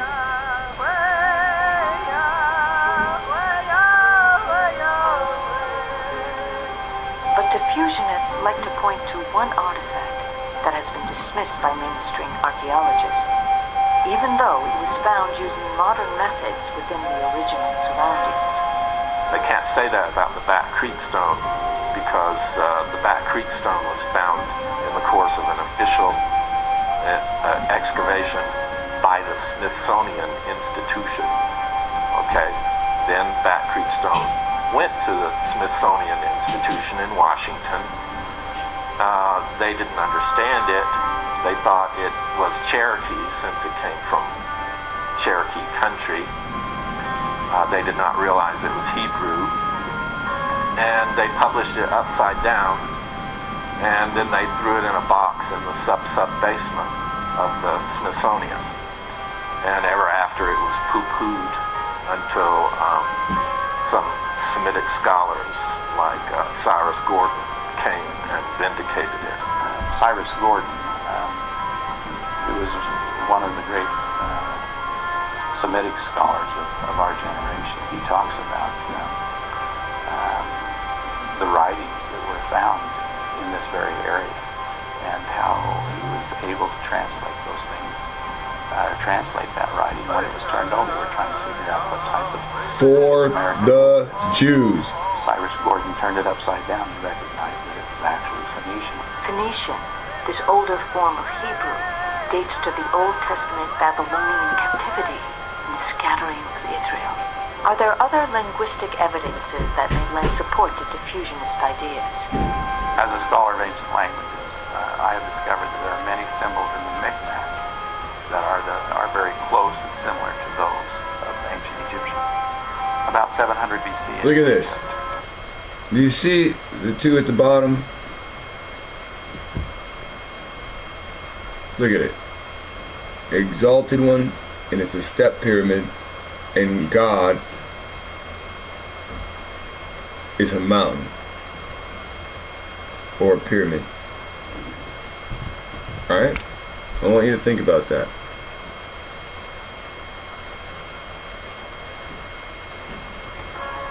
There was a language that was developed or came in that was called Meroitic from the kingdom of Meroe, which many Egyptian scholars have even called Reformed Egyptian because it's so different than what the standard Egyptian that we know.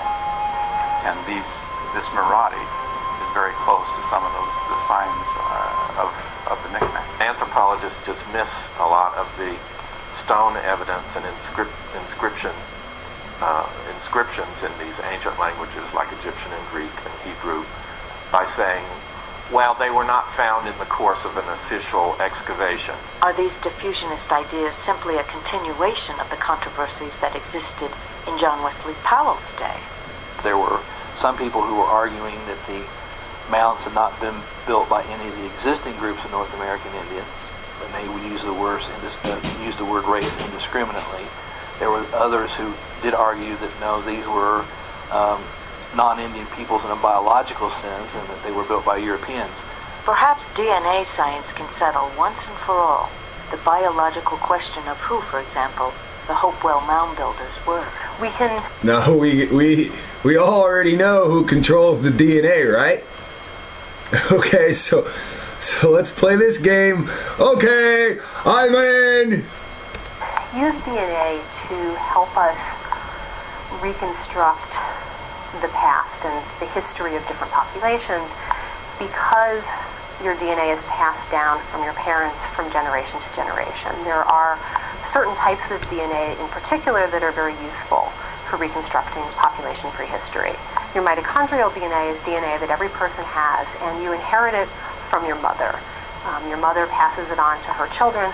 Men don't pass it on to their children. And this type of DNA, therefore, gives us a measure of matrilineal relatedness. I collected DNA from and analyzed DNA from a couple of different Hopewell cemetery populations. When we looked at DNA from these two different Hopewell populations from Illinois and Ohio, we found that there were 5 primary mitochondrial DNA lineages present. These lineages have become designated by letter names in the scientific world, and the ones that we see... You see how she laughs about that shit? As a freaking scientist, she laughs that the DNA is being coded by alphabetical letters. She thinks that shit is stupid. Watch her giggle like that shit is just funny to her. This is just stupid. Why? Does it make it harder? Does it make it harder to understand? Just like I told you in the first place, right? Because they can slap any letter they want on you. Because your DNA is passed down from your parents from generation to generation, there are certain types of DNA in particular that are very useful for reconstructing population prehistory. Your mitochondrial DNA is DNA that every person has, and you inherit it from your mother. Your mother passes it on to her children. Men don't pass it on to their children. And this type of DNA, therefore, gives us a measure of matrilineal relatedness. I collected DNA from and analyzed DNA from a couple of different Hopewell cemetery populations. Use DNA to help us. A lot of the stone evidence and inscriptions in these ancient languages like Egyptian and Greek and Hebrew by saying, well, they were not found in the course of an official excavation. Are these diffusionist ideas simply a continuation of the controversies that existed in John Wesley Powell's day? There were some people who were arguing that the mounds had not been built by any of the existing groups of North American Indians, and they would use the word race indiscriminately. There were others who did argue that no, these were non-Indian peoples in a biological sense, and that they were built by Europeans. Perhaps DNA science can settle once and for all the biological question of who, for example, the Hopewell mound builders were. We can use DNA to help us reconstruct the past and the history of different populations, because your DNA is passed down from your parents from generation to generation. There are certain types of DNA in particular that are very useful for reconstructing population prehistory. Your mitochondrial DNA is DNA that every person has, and you inherit it from your mother. Your mother passes it on to her children. Men don't pass it on to their children. And this type of DNA, therefore, gives us a measure of matrilineal relatedness. I collected DNA from and analyzed DNA from a couple of different Hopewell cemetery populations. When we looked at DNA from these two different Hopewell populations from Illinois and Ohio, we found that there were 5 primary mitochondrial DNA lineages present. These lineages have become designated by letter names in the scientific world, and the ones that we see in Native American populations, both living today and in these Hopewell cemeteries, were the mitochondrial lineages A, B, C, D, and X. And these 5 lineages are ones that are common today in Native Americans, and they were the ones that were present in these ancient Hopewell communities. When we look at the distribution of haplogroup X in the Americas, we see that it's present in about 3% of all Native Americans, but it's more common in some populations. In particular, peoples who live in the upper Great Plains exhibit much higher frequencies of haplogroup X, sometimes up to 25 or 30 or even 50% in some samples that have been studied. This research, the genetic research that we've done, really conclusively proves that the same mitochondrial lineages are present in ancient Hopewell burial populations as we see in contemporary Native American populations. And that very clearly establishes the relationship between these contemporary Native American populations and the ancient Hopewell. DNA science apparently settles the biological question. So, here's the problem. Now, they just told you DNA says these people with stringy hair up in the Midwest are relative to the people buried at Hopewell. Now, if I go back to the artifacts found, you see Israelite writing. They call it Hebrew writing. And you see what? You see Moses with an afro. But their DNA says it's stringy hair people.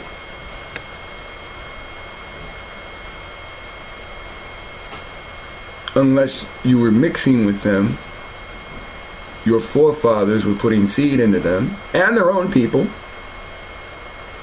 Ancient advanced Hopewell mound builders were. But where else is this DNA found?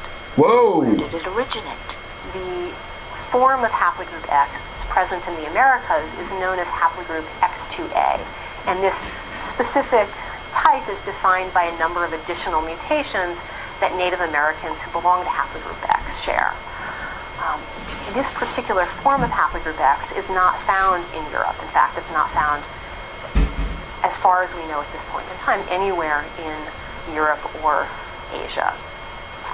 But in particular, there's no recent connection to Europe and to European individuals who possess haplogroup X. The only similarities that we see are similarities that stem from much more distant, much more ancient ancestry that probably dates back 30,000, 40,000 years, perhaps somewhere in the Near East. And so what most likely happened is that this very ancient... Okay, so not Europe, not Asia, but Near East, Middle East. Common ancestor of individuals who belong to haplogroup X had descendants who split and went 2 different directions. Probably some of these individuals moved to Europe, others moved towards Asia. Didn't I tell you that's the route Moses took? More so down this way and then up? Through the Gobi Desert? Go-between? And up towards Thuringia. And it appears that... Up towards what? Thuringia? The land bridge? What did she say?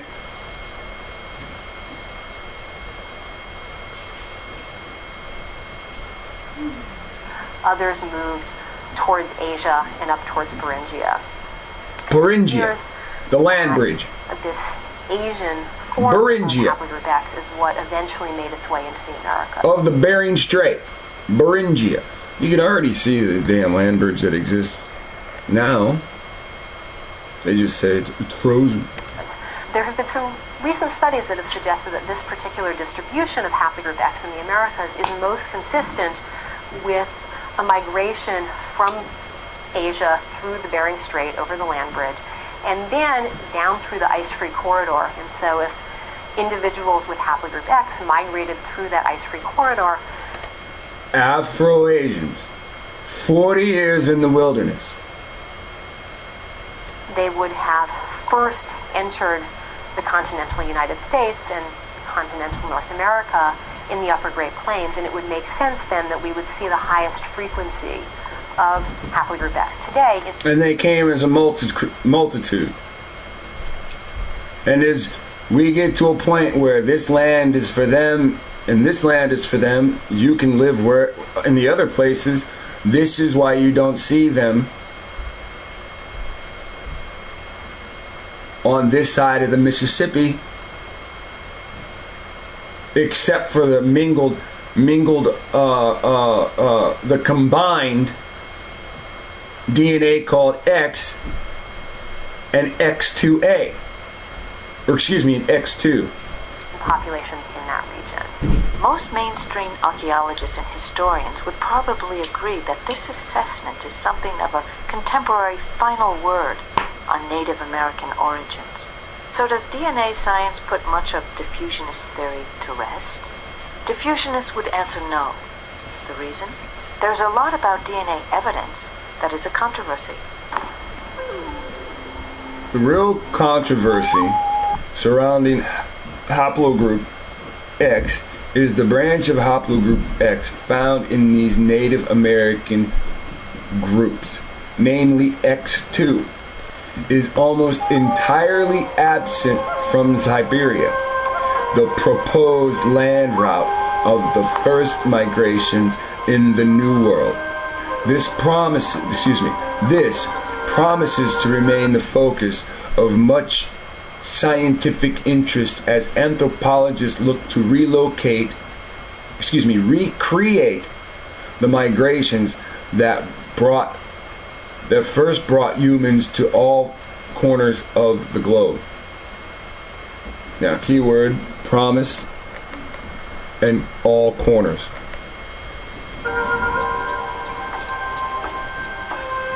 I promise to scatter your ass.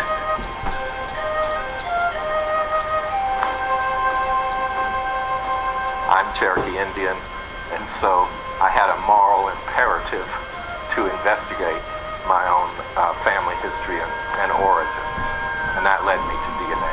I was a professor at that time in Georgia, and with my research partner, Dr. Elizabeth Hirschman, we became interested in the mystery of our people. Haplogroup X is really a fascinating story because the X-Files of Native American genetics, because it burst on the scene in 1998. Scientists didn't want to believe it, but they found a new haplogroup in a... Now, the Bible told you, do not mix with the Canaanite. Now, what did the Canaanite do? These people that call themselves the original Indians, right? They have retained small portions of their land as they sold off the rest of the land. But because they had blood right, half-blood to you, what'd they do? They signed treaties when they were forced to. You understand?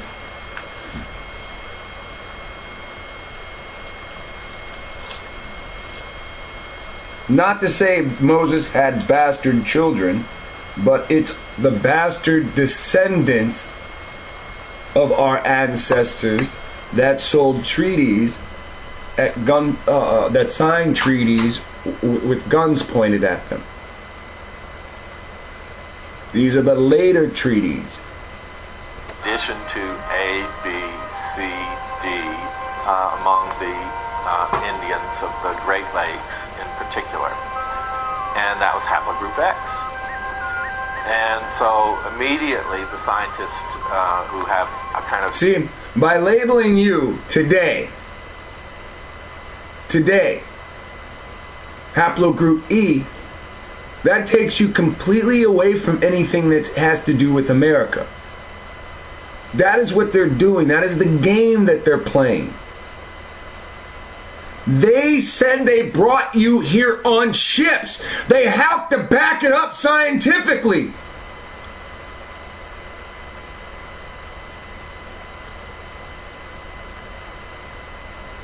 My great uncle, 88 years old.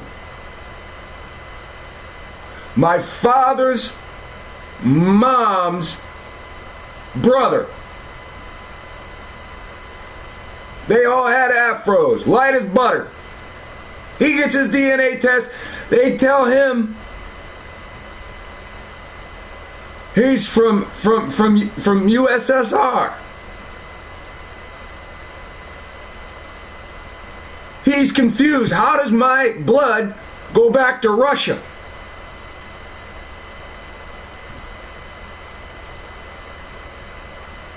Because he's been brainwashed into thinking he's from Africa. And that he's a Christian. And that he was brought here on a slave ship. E-Day Peaks, in my opinion, set about trying to find haplogroup X in Mongolia and Siberia. Man, yellow as butter been taught that he from black ass Africa. Because of course all American Indians, all upstanding American Indians came across the Bering Land Bridge chasing woolly mammoths, right? So they weren't able to find haplogroup X in Siberia. They found one case of it. That wasn't enough. Haplogroup X was a Eurasian type. So then they started talking about, oh, well, maybe they got here by jumping across the... Did you hear that? Haplogroup X is a Eurasia type. Now you just saw the image of Moses, and it's an afro. That ain't no Eurasia type. When he says this is what they say to him. No, haplogroup X is a Eurasia type. This is standard. We cannot break this standard. Because this standard was set forth in 1890 something. For 100 something years we've been teaching these fools that they from Africa. 100 years. They tried that shit in the 1850s. What did Frederick Douglass say? Africa got her own problems. Stop that nonsense. Focus on the problems that the atrocities you've committed here on us. Frederick Douglass spoke so well, nobody knows what the hell he was saying. Ice in a circumpolar fashion. Okay. Well, it kind of rested there for a while. As it turns, and last year, finally, the mystery of haplogroup X was revealed in a very important study by a team under Dr. Schluss, and he determined without any doubt that the origin of haplogroup X was the hills of Galilee. It was that clear. Okay, look. Syria, because of course all... Schluss. Dr. Seuss. Dr. Schluss. Right? Oops. I hate when it does that. American Indians, all upstanding American Indians, came across the Bering Land Bridge chasing woolly mammoths, right? So they weren't able to find haplogroup X in Siberia. They found one case of it. That wasn't enough. Haplogroup X was a Eurasian type. So then they started talking about, oh, well, maybe they got here by jumping across the ice in a circumpolar fashion. Okay. Well, it kind of rested there for a while. As it turned, and last year, finally, the mystery of haplogroup X was revealed in a very important study by a team under Dr. Schluss, and he determined without any doubt that the origin of haplogroup X was the hills of Galilee. It was that clear. That's because where you have the greatest concentration and the greatest diversity, that's the origin. There's no controversy among DNA experts about the Middle Eastern origin of haplogroup X. The only question really is, when did it arrive in the Americas? Most projections about ancient human history, prehistory really, are based on a mathematical and statistical model phylogenetic. What we find in prehistory is that it is commonly thought among DNA experts that there was an outmigration of haplogroup X from the Middle East about 40,000 years ago. That's a pure projection. It's a mathematical progression going back to there based on how mitochondrial DNA mutates. Is it true? Who knows? This is scientists arguing that they don't even agree with the science. People don't realize is that among these same experts in these same journals, there is controversy about the dating. So, I think these are projections.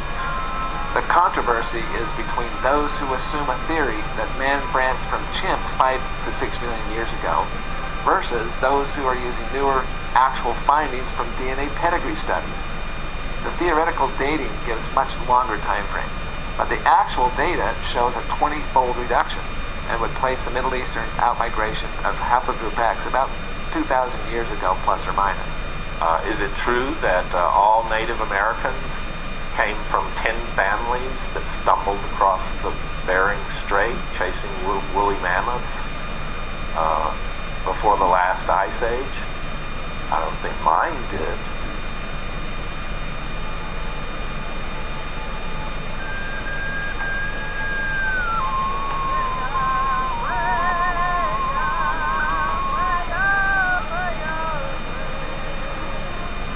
Whether or not ancestors of Native Americans originally came from Asia over the ancient land bridge, or whether or not they had interactions with other parts of the world, one thing is clear. Much of their archaeological record is now gone.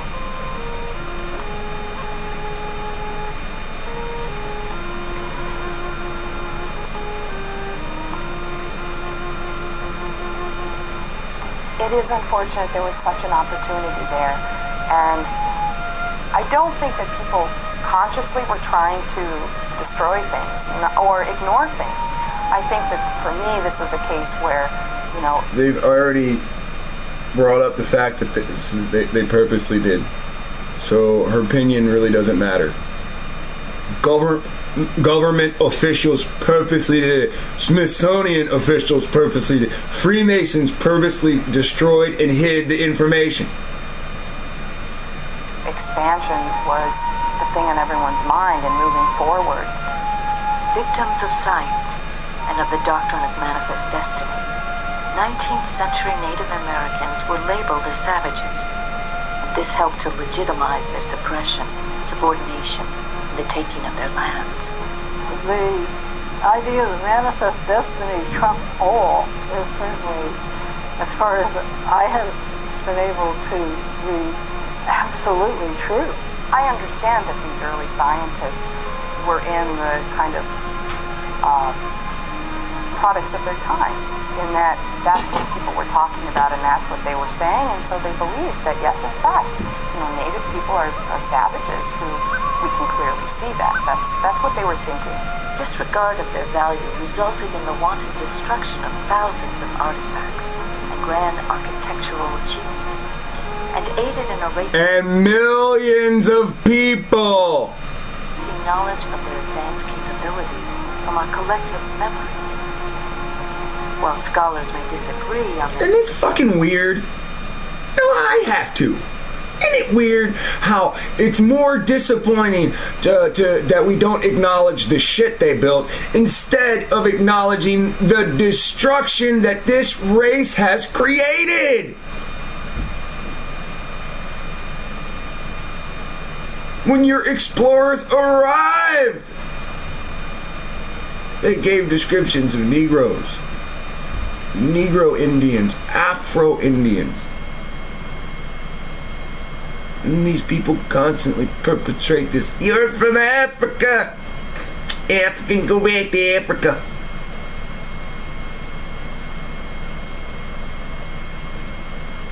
A Hamitic place that they just can't win in. They could definitely win in Africa if we all ran there. If we all fled from them, to get away from them, went to Africa, and they let us settle there, the white man would eventually get in then, because our dumbasses were there. Interpretation of remaining evidences. These remaining archaeological evidences may be keys to eventually recovering and more fully appreciating the buried history and culture of these ancient, lost civilizations. I think it's important that we pay attention to the achievements of our predecessors. We may respect our predecessors a little more if we do. We certainly will respect our own responsibilities a little more if we look at the evidence that over the preceding 9,000 to 10,000 years, there have been several other periods in which, I'm assuming, proud people did proud things in the landscape and in cities. So there are. When is one of these people gonna come on the tube and say, acknowledge the wickedness that has taken place? Acknowledge the slaughter, the series of mass Holocaust. And this isn't just Columbus. These people are the generations of the people that slaughtered us. Important things for us to learn.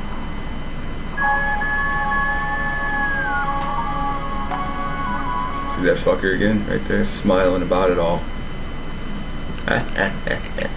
I reduced you fuckers.